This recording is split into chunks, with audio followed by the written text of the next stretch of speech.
საყვარელნო, მამანო, დედანო, ძმანო და დანო, ყველას გილოცავთ ქრისტეშობის დღესასწაულს. დღეს წმინდა წერილმა ჩვენ გითხრა სიტყვები ემანუილ, რაც თარგმანებით ნიშნავს ჩვენთანაა ღმერთი. პავლე მოციქული ბრძანებს, რომ ღმერთმა ისე შეიყვარა ეს სოფელი, რომ მხოლოდ შობილი ძე თვისი მისცა მას. მისცა თელს კაცობრიობას, ადამიანებს, რათა მით ქრისტეთი ყოფილიყო გამოხსნილი კაცობრიობა ჯოჯოხეთის ტყვეობიდან და ცოდვის მარწუხებიდან. ქრისტე იშვა გიხაროდენ. ეგ სიტყვები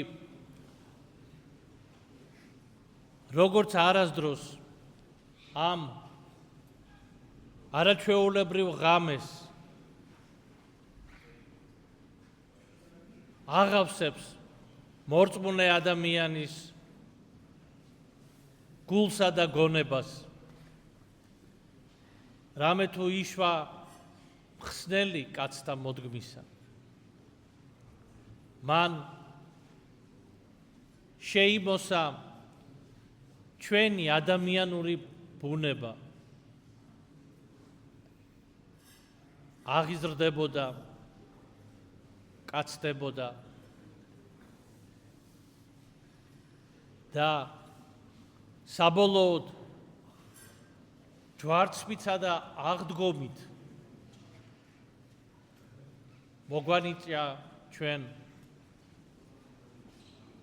ცათა სასუფეველში დაბრუნების უფლება. მან გაწმინდა ადამიანური ბუნება. აი რომ წარმოვიდგინოთ ჩვენ ძიმესენი დაავადებული ადამიანი, რამდენი ძალისხმევაა საჭირო, რომ ის განიკურნოს. ზოგჯერ ამას წლები ჭირდება. მაგრამ სენი რაღაცა სახით მაინც თავის კვალს ტოვებს ადამიანის გენეტიკაში, უჯრედში, ძვლებზე,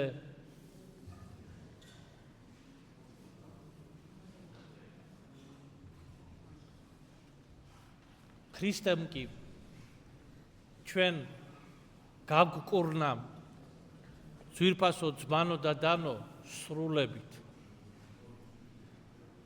ეს ბანკურნებელი ძალა არავის არ გააჩნდა, არც ანგელოზებს, არც მართალ და ღვთისმორწმუნე ადამიანებს, არც წინასწარმეტყველებს, არც მამათ მთავრებს. იმდენად დაავადებული იყო ადამიანის ბუნება და ქრისტემ ჩვენ მოგვანიჭა სრული კურნება და მოგვანიჭა ჩვენ მადლისეული განმხრთობის საშუალება.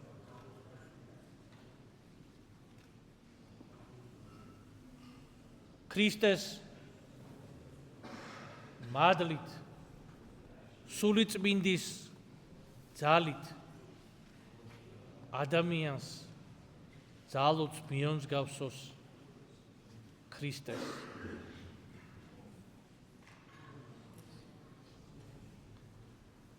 ადამიანისათვის მონიჭებულია შემეცნება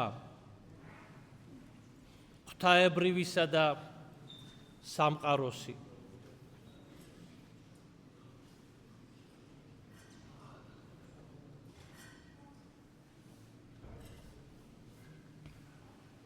ერთ-ერთი ბერძენი ფილოსოფოსი ბრძანებს, დემოკრიტე, ყველაზე დიდი მეცნიერება არისო სიბრძნე. და მეფე სოლომონი ბრძანებს, რომ დასაწყისი სიბრძნისა არის ღვთის შიში. მაგრამ დღეს პავლე მოციქულმა ჩვენ შემდგომი სიტყვებიც გვითხრა, რომ ამიერიდან, ანუ ქრისტეს მოსვლიდან, განკაცებიდან, მისი ჯვარცმიდან და აღდგომიდან ჩვენ არა ვართ მონანი, არამედ ვართ შვილნი ქრისტე იესოში, შვილნი ღვთისა.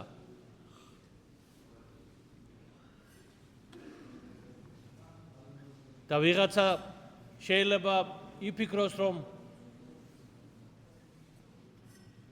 მეფე სოლომონი მონურ შიზზე საუბრობს.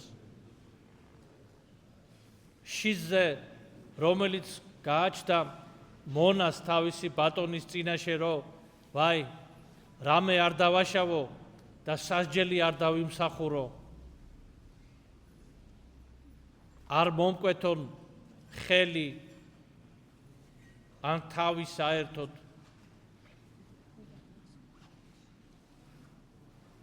არც ერთი მათგანი ამ შიზზე არ საუბრობს. შიში ღვთისა, რომელზედაც საუბრობს მეფე სოლომონი, ეს არის მოკრძალება მორწმუნე ადამიანისა ღვთის წინაშე. აი ამ მოკრძალებით იწყება ღვთის შვილობის გზა. იმიტომ რომ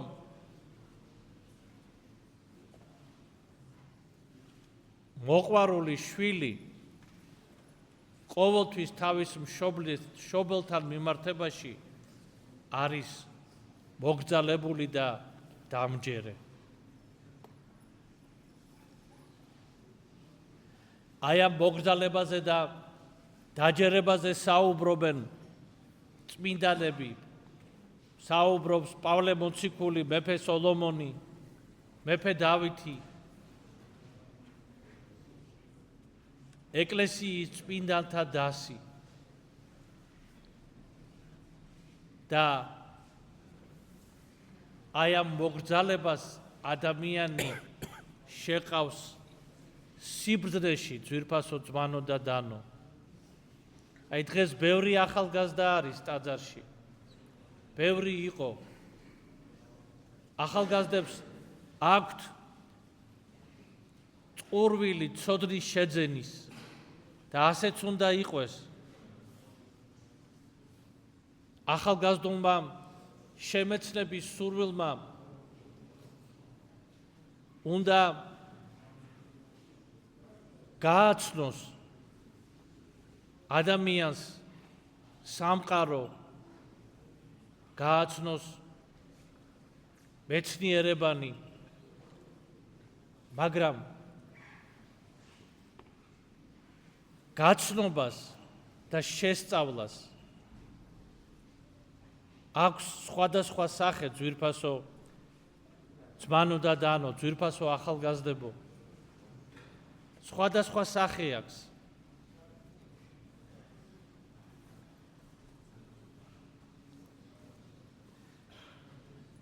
კარგ მეცადინეობას შეიძლება შედეგად მოყვეს მხოლოდ ცოდნის შეძენა, ცოდნის იცი რას წერია ამა თუ იმ წიგში, როგორია ესა თუ ის კანონი, მაგრამ სიბრძნე ეს ცოდნა არ არის. სიბრძნე ეს არის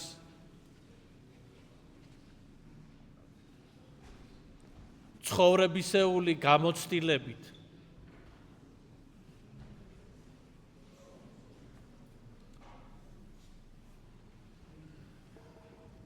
დინჯი დაკვირვებით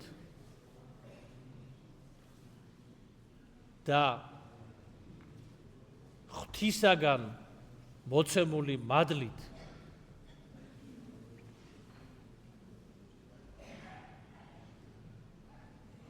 შემეცნება საკუთარი თავის ადამიანის სამყაროსი და ღმერთის. ეს არის სიბრძნე ძვირფასო ძმანო და დანო.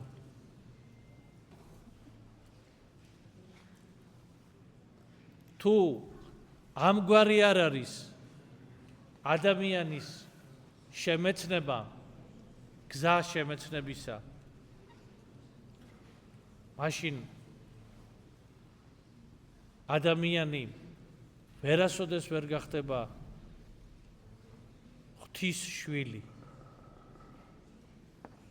რაოდენ დიდი საქმეების აღმასრულებელი არ იყოს ის, რაოდენ ცოდნით დახუნძლული არ იყოს მისი ტვინი.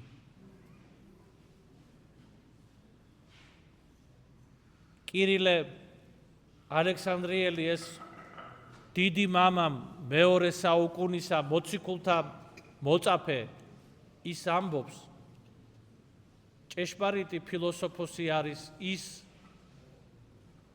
ვინც ღმერთს შეიმეცნებსო.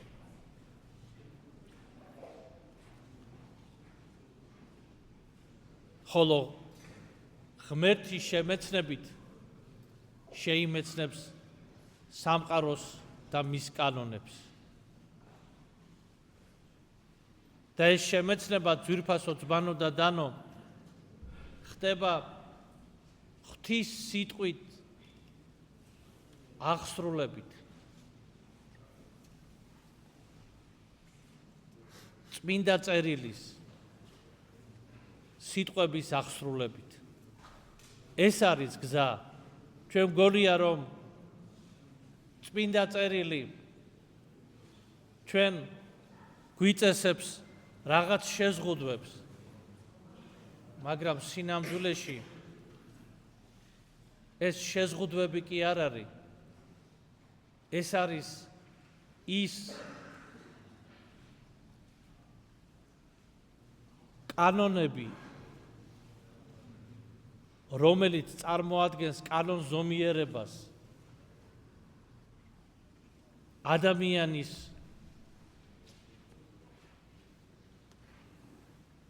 შემეცნების და მისი სინდისის განვითარებისა. მისი გონებისა და გულის განწმენდისა. და ეს ძალიან საინტერესო პროცესია ძვირფასო ახალგაზრდებო. ძალიან სიღრმისეული და რაც თავარია უსასრულო.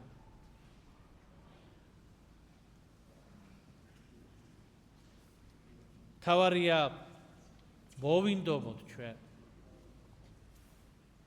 და როგორი უნდა იყოს ეს მონდომება? როგორ? განამხოლოდ როგორც თქვი იმისათვის რომ წაკითხული გქონდეს.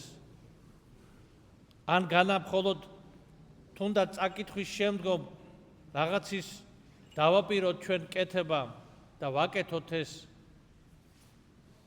ღვთის სიტყვა და ფიქრობდეთ რომ ჩვენ სწორად ვაკეთებთ, კარგს ვაკეთებთ. აი შობის დღესასწაული არის მაჩვენებელი იმისა თუ როგორ უნდა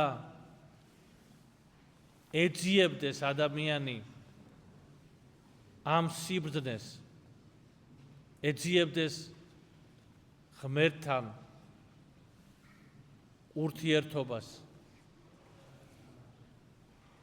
უფალი ჩვენი და მაცხოვარი იესო ქრისტე იშვა ღამე,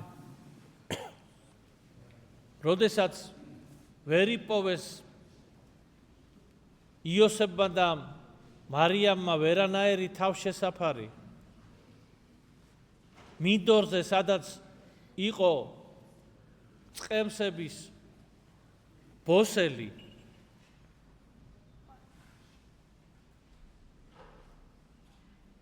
და კეთილმა წყემსებმა შეუშვეს იქ ღამის გასათევად.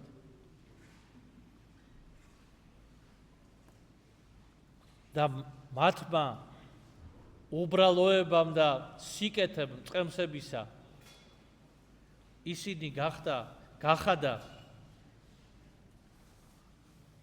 მომსწრენი ღმერთკაცის შობისა, გახადა მომსწრენი ზეცის, სიხარულის და ანგელოსთა გალობის.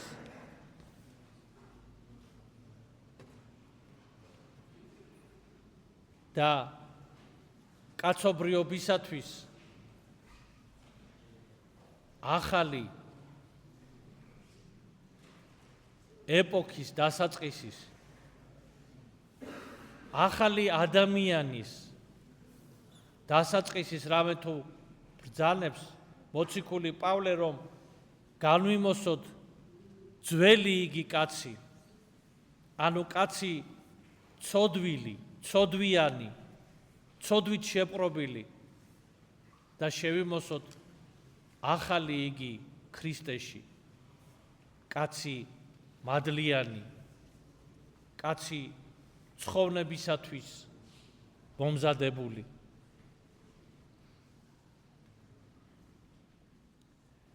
და ბოსელი, როგორც ვიცით ყველამ, რა არის ხო ბოსელში თქვა, რაც არ უნდა დალაგებული იყოს ბოსელი, იქ არის პირუტყვის სუნი,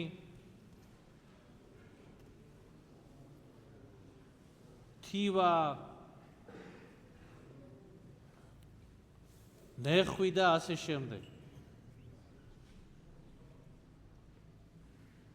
როგორი უნდა ყოფილიყო ის ბაგა, რომელშიც მაცხოვარი მიაწვინეს? ჩვეულებრივი ბაგა, საიდანაც პირუტყვი საჭმელს ღებულობდა და ჰიგიენურად დამუშავებული იქნებოდა ანტისეპტიკებით თუ რაღაც, როგორც სამშობიაროშია. ეს ხო არაფერი არ იყო. აი ამგვარი სიმდაბლით მოვიდა ქრისტე.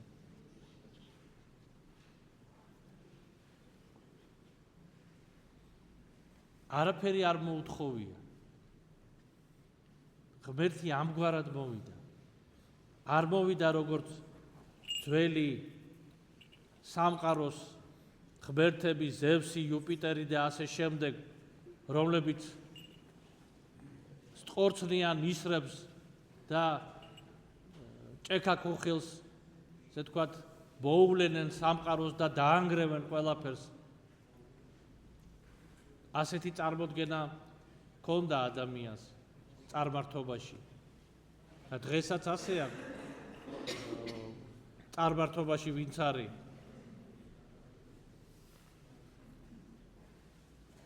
და ქრისტე მოვიდა აი სრულებით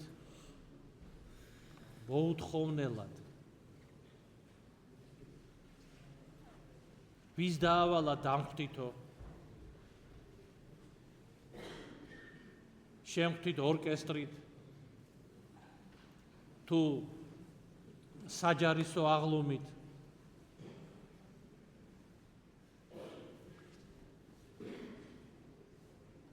და აი მთლიანად ეს მოვლენა და ეს ბოსელი და ეს ბაგა ძვირფასო ძმანო და დანო მაჩვენებელია ჩვენი მდგომარეობისაც, ადამიანის მდგომარეობისაც, იმ დროსაც და ახლაც.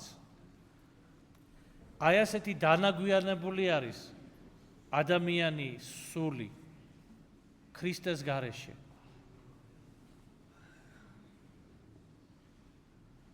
მაგრამ როგორც თავად ამბობს მაცხოვარი, მოვეთ წოდებად ცოდვილთა და არა მართალთა, აი ამ დანაგვიანებული მდგომარეობიდან ქრისტეს შეუძლია ყველასი გამოყვანა, აღყვანა უზარმაზარ პატივში, გაწმენდა, წმინდანად ქცევა, ანგელოსთა დარად გამოჩენა ადამიანისა და მისი ქრისტესთან ერთად დამკვიდრება მარადისობაში. აი ეს ძალუც ქრისტეს და აი ეს ბაგა, რომელშიც მიიწვინა მაცხოვარი, ჩვენი გული უნდა გახდეს, მაგრამ თუ მაცხოვარი მოვიდა საოცარი სიმდაბლით, ახლა ჩვენ გვჭირდება, რომ მის ქრისტეს შემხედვარებმა გავიგოთ, რომ ჩვენ გვჭირდება სიმდაბლე, ჩვენს გულს ჭირდება სიმდაბლე, რომ ქრისტე მოვიდეს ჩვენთან. და მოვა, აუცილებლად მოვა, რაოდენ დაცემული და დანაგვიანებული არ ვიყვეთ ჩვენ. თუ ვითხოვთ და თუ ვეძიებთ და დაბლად ვცდილობთ დავდგეთ ქრისტეს წინაშე. ამიტომაც ძვირფასო ძმანო და დანო, ეს ღამე არის ღამე სიხარულის და ამავ დროს ღამე სიმდაბლის, ზეიმის, სიმდაბლის ზეიმის ღამეა, რამე თუ ამ სიმდაბლემ გაიმარჯვა ყველა დიდებულებაზე, ყველა სიმდიდრეზე, ყველა ამპარტავანებაზე და ჩვენც დაბლად შევხვდეთ დღევანდელ დღესასწაულს და დაბალი გულით, მადლიერი სულით შევწიროთ უფალს წმინდა საგალობელი, დიდება მაღალთა შინა ღმერთსა და ქვეყანასა ზედა მშვიდობა და კაცთა შორის სათნოება. ამის განსახორციელებლად კი ვიცოდეთ, რომ ჭირდება სიმდაბლე და ჭირდება ქრისტესთან ერთად ყოფნა. მერთმა შეგვაძლებინოს ყველას ქრისტესთან ყოფნა. მერთმა დაგლოცოთ და მრავალ ქრისტეშობის დღესასწაულს დაგასწროთ სიხარულითა და ქრისტეს მიერი სიკეთით. ამინ. ჩვენთან არც ღმერთი. არც დაიყოს.